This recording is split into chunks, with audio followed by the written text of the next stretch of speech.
నమస్తే శ్రీమాత్రే నమః శ్రీ గురుభ్యో నమః. మనకి ఖగోళ శాస్త్రంలో ఎప్పటికప్పుడు గ్రహాల మార్పులు జరుగుతూ ఉంటాయన్న విషయం మనకి తెలిసినదే. ఆ గ్రహాల మార్పు మనకి కొన్ని కొన్ని యోగాలను తెచ్చిపెడుతుంది అన్న విషయం కూడా మనకి ఈ పాటికి అందరికీ తెలిసిందే.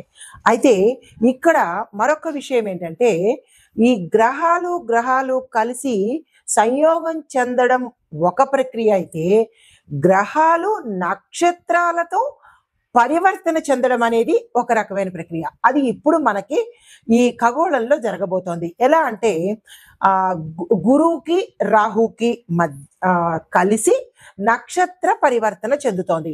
అయితే గురుగ్రహానికి చెందిన నక్షత్రము పూర్వభాద్ర అయితే, ఆ పూర్వభాద్రలో రాహు వెళ్తున్నాడు. రాహువుకు చెందిన ఆరుద్ర నక్షత్రంలోకి గురువు సంచారం చేస్తున్నాడు. అంటే నక్షత్రాలలో వారి వారి ఇష్టమైన నక్షత్రాల్లో ఒకరికొకరు వేరువేరుగా సంచారం చేస్తున్నారు. అయితే ఈ సంచారము మనకి ఆగస్టు 12 వరకు జరగబోతోంది. అంటే అంతవరకు కొనసాగుతూ ఉంటుందన్నమాట. ఈ కొనసాగింపులో ఈ నక్షత్ర పరివర్తనలో మనకి గురువు తన నవమ దృష్టిని రాహు చూస్తున్నాడు. నవమ దృష్టితో రాహువుని చూస్తున్నాడు. ఎప్పుడైతే ఈ నవమ దృష్టితో రాహువుని గురు చూశాడో, శుభ ఫలితాలను మనకి ద్వాదశ రాశుల వారికి ఇవ్వబోతున్నారు. అయితే ఎలాంటి ఫలితాలు ఇవ్వబోతున్నారు అంటే కనుక, వీళ్ళిద్దరి మధ్య జరిగే ఈ నక్షత్ర పరివర్తనకు రాహువు మీద గురు దృష్టి వల్ల ఈ 12 రాశుల్లో వాళ్ళకి ఆగస్టు 12 వరకు ఆకస్మిక ధనలాభాలు వస్తూ ఉంటాయి. ఇప్పుడు అప్పుడు అని కాదు, కానీ ఈ 12 రాశుల్లో ఉన్న వాళ్ళకందరికీ కూడా ఆకస్మిక ధన ప్రాప్తిని గురువు ఇవ్వబోతున్నాడు. దీంతో పాటు వారి యొక్క లైఫ్ స్టైల్ కూడా మార్పు చేర్పులు జరిగే అవకాశాలు కనబడుతోంది. ఇంకా మూడవది, స్వగృహ యోగము, సొంత ఇల్లు కొనుక్కునే అవకాశం కూడా ఈ గురువు ఇవ్వబోతున్నాడు. అంటే గురువు సంపదలకు, సౌఖ్యానికి, ఐశ్వర్యానికి, రాజయోగాలకు, ఇలాంటి వాటికి అధిపతి అన్నమాట. అయితే దీంతో పాటు ఆదాయం వృద్ధి, అంటే ఆల్రెడీ సెటిల్ అయిన వాళ్ళకి ఇంకా సెటిల్మెంట్, అంటే ఇంకా ఆదాయాన్ని ఎక్కువగా వృద్ధి చేసేటట్టుగా మంచి యోగాన్ని ఇవ్వబోతున్నాడు. దీంతో పాటు ఏ రాశులకి ఎక్కువగా ఇవ్వబోతున్నాడు అంటే కనుక, అంటే 100 దగ్గర 150 ఇచ్చేటట్టుగా కొన్ని రాశులైతే, 100కి 125 130 అంత, అంటే చిన్న వేరియేషన్తో ఈ సమానమైన ఫలితాలని ఇవ్వబోతున్నాడు. అయితే ఎక్కువ ఫలితాలను ఇచ్చే రాశులు మేష, వృషభ, మిథున, సింహ, తుల, ధనస్సు. ఈ 6 రాశుల వాళ్ళకి జీవితంలో ఊహించలేనటువంటి మార్పులు, అది లైఫ్ స్టైల్లో కావచ్చు, ధనంలో కావచ్చు, లేదంటే వాళ్ళ స్టేటస్లో కావచ్చు, లేదంటే అన్ని రకాలుగా భూమి, గృహ, వస్తు, వాహన యోగాలు, ఇలాగా వాటి యొక్క, అంటే వారి యొక్క పనిచేసే దీనిని బట్టి, అంటే వారు ఉద్యోగ రంగంలో ఉంటే హై అండ్ ప్రమోషన్స్, రాజకీయ రంగంలో ఉంటే పేరు ప్రఖ్యాతులు, ఇలా వారి యొక్క స్థితిగతుల మీద విశేషమైన ప్రభావాన్ని చూపిస్తున్నాడు ఈ గురు రాహు యొక్క నక్షత్ర పరివర్తన మీద.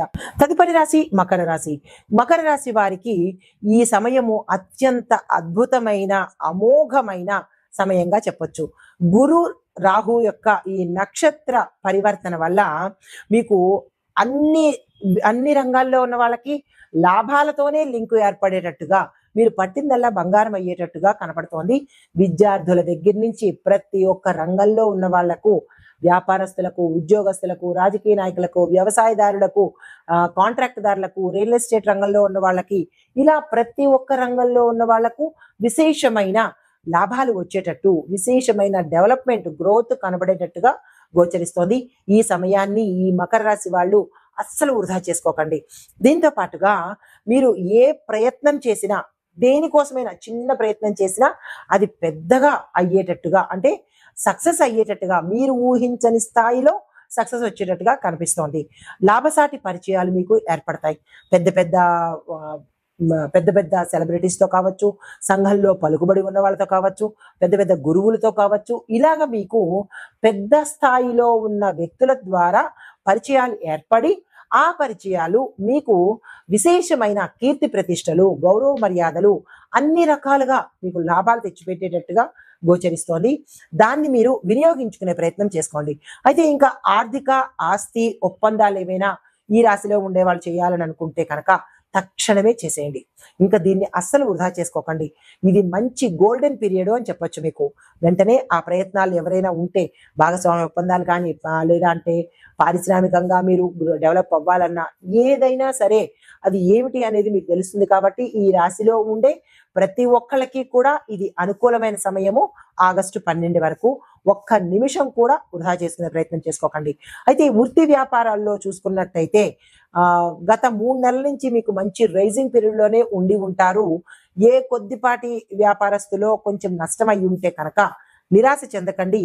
ఈ సమయంలో మీకు మీరు ఊహించని దానికన్నా లాభాలు వచ్చే అవకాశం కనబడుతోంది. దానికి తగ్గ ప్రయత్నాలు అవి ఇంకా కొనసాగాలి అంటే కనుక ఆగస్టు 12 తర్వాత వరకు నేను లాభాలు తెచ్చుకోవాలి అంటే కనుక దానికి సంబంధించినటువంటి ప్రయత్నాలు కానీ ఏదైనా ప్రణాళికలు కానీ ఈ సమయంలోనే మీరు స్ట్రాంగ్ గా వేసుకోండి. సక్సెస్ సాధించే అవకాశం కనబడుతోంది.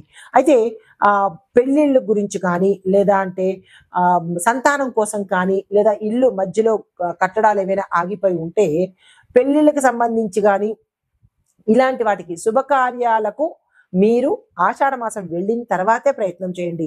కలిసి వచ్చే అవకాశం కనబట్టలేదు. అప్పటి నుంచి ఆగస్టు 12 వరకు కూడా మీరు సక్సెస్ అయ్యే అవకాశం కనబడుతోంది. ఈ స్పాన్ ఆఫ్ టైంని జాగ్రత్తగా వెయిట్ చేసి ఆ తర్వాత ప్రయత్నాలు చేసుకోండి. సక్సెస్ సాధిస్తారు.